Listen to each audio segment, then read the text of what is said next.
Atom का plum pudding model उन models में से एक था जो पूरी दुनिया में एटम्स के स्ट्रक्चर को समझने के लिए सबसे ज्यादा एक्सेप्ट किया गया था। लेकिन साइंटिस्ट द्वारा एटॉमिक स्ट्रक्चर को समझने के लिए किए गए कई एक्सपेरिमेंट्स ने आश्चर्यजनक रूप से अलग अलग रिजल्ट्स दिखाए। वो प्लम पुडिंग मॉडल को कॉन्ट्राडिक्ट करते थे। इस कारण पूरी दुनिया में बहुत से साइंटिस्ट को एटम का स्ट्रक्चर रिकंसिडर करना पड़ा और फिर से पढ़ना पड़ा। सन 1911 के आसपास एक ब्रिटिश फिजिसिस्ट अर्नस्ट रदरफोर्ड ने मशहूर गोल्ड फॉइल एक्सपेरिमेंट किया। उन्होंने ये एटम के स्ट्रक्चर को समझने के लिए किया था। ये एक्सपेरिमेंट रदरफोर्ड के साथ हांस गाइगर और अर्नेस्ट मार्सडेन ने भी किया। ये एक्सपेरिमेंट जो उन्होंने किया वो केमिस्ट्री के क्षेत्र में एक सफलता थी, जिसने उन्हें एटम के स्ट्रक्चर को एक और एक्यूरेट तरीके से समझने में मदद की। कुछ इस तरह से उनके एक्सपेरिमेंट का सेटअप दिखता था। जैसे कि हम यहाँ देख सकते हैं, उन्होंने अल्फा पार्टिकल्स का एक सोर्स यूज किया है जो कि एक लेड के डिब्बे में बंद था, जिसमें एक छोटा सा छेद था। ये इसलिए था कि अल्फा पार्टिकल्स सिर्फ इस छोटे छेद से बाहर आएं और एक सीधी लाइन में ट्रैवल करें। लेकिन उन्होंने अल्फा पार्टिकल्स क्यों सिलेक्ट किए?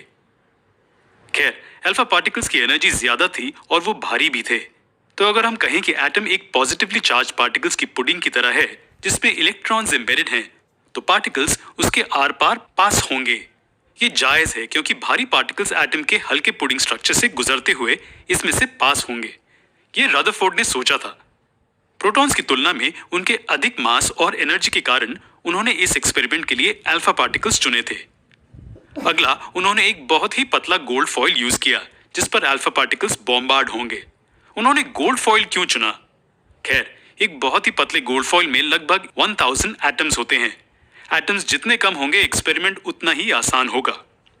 अंत में क्या हम इस सर्कुलर बैंड को देख सकते हैं जिसमें यहां एक गैप है?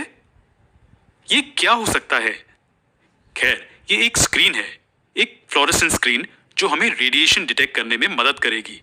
इसका मतलब स्क्रीन चमकेगी या फ्लोरेसेंट लाइट देगी जब भी अल्फा पार्टिकल्स इसे हिट करेंगे। तो इस तरह से अल्फा पार्टिकल्स के ट्रैक को ट्रेस किया जा सकता है। अब हम तैयार हैं ये जानने के लिए कि एक्सपेरिमेंट काम कैसे करता है। अल्फा पार्टिकल्स बॉक्स में मौजूद एलिमेंट से निकल रहे थे। ये गोल्ड फॉइल को सीधे हिट कर रहे थे। अब यहां क्या होना चाहिए? जैसे कि हम जानते हैं कि थॉमसन का मॉडल सुझाता है कि एटम एक पॉजिटिव चार्ज का स्फीयर है जिसके अंदर नेगेटिव इलेक्ट्रॉन्स एम्बेडेड हैं। इसका मतलब कि अल्फा पार्टिकल्स सीधा एटम से पास होते हुए डिटेक्टर को हिट करेंगे। और ऐसा क्यों? क्योंकि अल्फा पार्टिकल्स का मास पॉजिटिव चार्जेस के मास से ज्यादा है। इसका मतलब कि ये सीधे एटम को हिट करके उससे होते हुए आगे बढ़ जाने चाहिए। इस केस में सिर्फ छोटे से डिविएशन की ही उम्मीद होगी। लेकिन क्या उन्होंने ये ऑब्जर्व किया? नहीं, ऐसा नहीं है। वो रिजल्ट्स देखकर हैरान रह गए। उन्हें क्या रिजल्ट्स मिले? उन्होंने देखा कि ज्यादातर तेज बढ़ने वाले अल्फा पार्टिकल्स सीधे फॉइल से पास होते हुए डिटेक्टर को हिट करते हैं, लेकिन कुछ पार्टिकल्स छोटे एंगल से डिफ्लेक्ट हो गए थे। और अंत में वो ये देखकर हैरान रह गए कि कुछ अल्फा पार्टिकल्स रिबाउंड भी हुए। अब ये कैसे पॉसिबल हो सकता है? इन 3 ऑब्जर्वेशंस ने रदरफोर्ड को सोचने पर मजबूर कर दिया कि प्लम पुडिंग मॉडल सही नहीं है। उनके कंक्लूजन्स के आधार पर वो एक नया हाइपोथेसिस आगे लाए जो एटम्स की स्ट्रक्चर को समझाता था। उनके कंक्लूजन्स क्या थे? रदरफोर्ड्स गोल्ड फॉइल एक्सपेरिमेंट ने उन्हें इंटरेस्टिंग रिजल्ट्स दिए। उन्हें कैसे रिजल्ट्स मिले? चलिए हम उन्हें आपको फिर से याद दिलाते हैं। उन्होंने देखा कि ज्यादातर fast moving alpha particles foil से सीधे पास होते हुए डिटेक्टर से टकरा गए, लेकिन कुछ पार्टिकल्स छोटे एंगल से डिफ्लेक्ट हो गए थे। और आखिर में वो चौंक गए जब उन्होंने देखा कि कुछ अल्फा पार्टिकल्स रिबाउंड भी हुए। अब ये कैसे पॉसिबल था? इन 3 ऑब्जर्वेशंस ने रदरफोर्ड को सोचने पर मजबूर कर दिया कि प्लम पुडिंग मॉडल पूरी तरह सही नहीं है। चलिए इन्फ्रेंसेस को पहले समझने के लिए एक आसान सा एग्जाम्पल लेते हैं। चलिए मान लेते हैं कि हमारे पास एक कॉटन से बनी हुई बॉल है। बॉल में जो कॉटन है वो बहुत ही कम मात्रा में है और उसके सेंटर में एक बहुत ही छोटा सर्कल या स्फीयर स्थित है। यह स्फीयर काफी हार्ड है, इतना हार्ड कि ये एक बुलेट शॉट भी रेजिस्ट कर सकता है। अब क्या होगा अगर आप बहुत सारे बुलेट्स इस कॉटन बॉल के आर पार मारें तो? इनमें से काफी सीधे कॉटन के सर्फेस के आर पार ट्रैवल करेंगे। क्या होगा अगर एक बुलेट इस सेंट्रल हेवी मास के एज को हिट करे तो? इस केस में बुलेट अपनी पाथ थोड़ी सी बदल लेगी और डिविएट हो जाएगी। तो सेंट्रल मास के साइज को देखते हुए यह जाहिर है कि सिर्फ कुछ बुलेट्स डिविएट होंगी। अंत में क्या होगा अगर एक बुलेट सेंटर को डायरेक्टली हिट करे तो? ये कहने की जरूरत नहीं है कि ये वापस बाउंस होगी, क्योंकि हम जानते हैं कि सेंट्रल डेंस मास बहुत हार्ड है एक बुलेट को उसके आर पार होने के लिए, इसलिए बहुत कम बुलेट्स वापस बाउंस होंगी। ये जो रदरफोर्ड ने एटॉमिक स्ट्रक्चर के बारे में समझा था उसके समान है। उनका पहला कंक्लूजन ये था कि ज्यादातर स्पेस एटम के अंदर खाली होती है।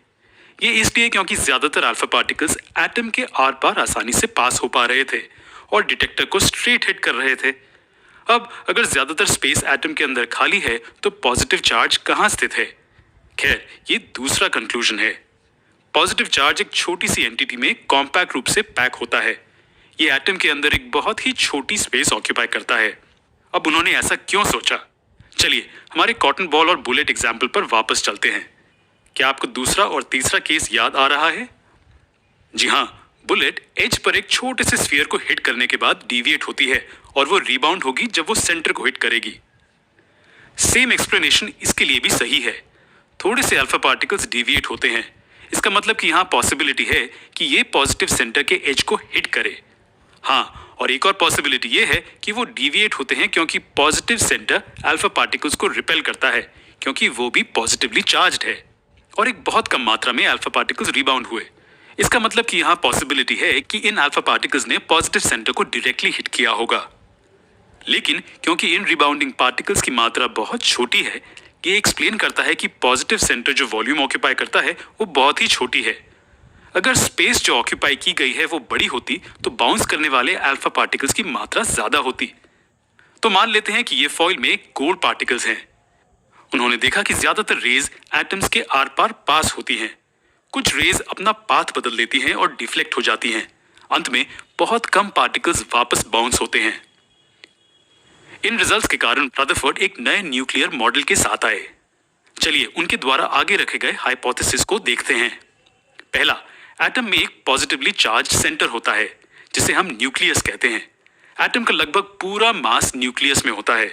दूसरा, इलेक्ट्रॉन्स न्यूक्लियस के चारों ओर सर्कुलर पाथ्स में घूमते हैं। तीसरा, न्यूक्लियस का साइज एटम के साइज की तुलना में बहुत ही छोटा होता है। लेकिन थियोरेटिकली इन हाइपोथेसिस में बहुत सारी खामियां थी। एटम्स के स्ट्रक्चर को एक्सप्लेन करने वाला रदरफोर्ड का एटॉमिक मॉडल काफी प्रशंसनीय था, लेकिन वो थियोरेटिकली इतना सही नहीं था। और हम ऐसा क्यों कह रहे हैं? हम जानते हैं कि कोई भी चार्ज्ड ऑब्जेक्ट जो एक सर्कुलर मोशन में घूमता है वो धीरे धीरे एक्सेलरेशन प्राप्त करता है।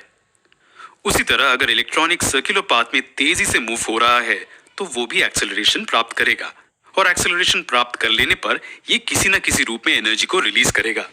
अब अगर ये लगातार एनर्जी रेडिएट करता रहेगा तो अंत में इलेक्ट्रॉन की सारी एनर्जी खत्म हो जाएगी और वो न्यूक्लियस में गिर जाएगा। इसके कारण एटम अनस्टेबल हो जाएगा। लेकिन एक सेकंड रुकिए, ये सभी चीजें एटम के अंदर नहीं होती। और हम ये कैसे जानते हैं? क्योंकि नेचर में सभी एटम स्टेबल होते हैं। इसका मतलब कि क्या रदरफोर्ड द्वारा आगे लाए गए हाइपोथेसिस भी गलत थे? नहीं, ऐसा नहीं है। इस हाइपोथेसिस को थोड़े से मॉडिफिकेशंस की जरूरत थी।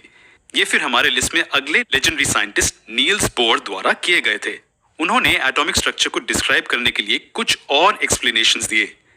नील्स बोर द्वारा लाए गए पोस्टुलेट्स इस प्रकार थे। पहला, इलेक्ट्रॉन्स के डिस्क्रीट ऑर्बिट्स नामक कुछ स्पेशल ऑर्बिट्स ही एटम के अंदर अलाउड होते हैं। दूसरा, इन डिस्क्रीट ऑर्बिट्स में घूमते वक्त इलेक्ट्रॉन्स एनर्जी रेडिएट नहीं करते। अब ये पॉइंट्स हमें बताते हैं कि एटम इतना स्टेबल क्यों होता है। लेकिन ये पाथ्स या ऑर्बिट्स जिनमें इलेक्ट्रॉन्स न्यूक्लियस के चारों ओर घूमते हैं वो क्या हैं? चलिए इसे एक एग्जाम्पल की मदद से समझते हैं। क्या आप जानते हैं कि हमारा सोलर सिस्टम कैसा है? जी हाँ, ये कुछ ऐसा दिखता है ना? अब यहाँ सन सेंटर में स्टेशनरी है, जबकि प्लैनेट्स उसके चारों ओर घूमते हैं। लेकिन क्या आपने नोटिस किया कि प्लैनेट्स हमेशा फिक्स्ड पाथ्स में घूमते हैं? हम कभी भी किसी भी प्लैनेट को अलग पाथ पर कूदते हुए नहीं पाते, है ना? वो हमेशा सन के इर्द गिर्द निश्चित पाथ्स में घूमते हैं। इसी तरह से हमारे पास एटॉमिक स्ट्रक्चर है। न्यूक्लियस सन की तरह सेंटर में होता है और इलेक्ट्रॉन्स प्लैनेट्स की तरह होते हैं जो फिक्स्ड डिफाइंड ऑर्बिटल्स में घूमते हैं।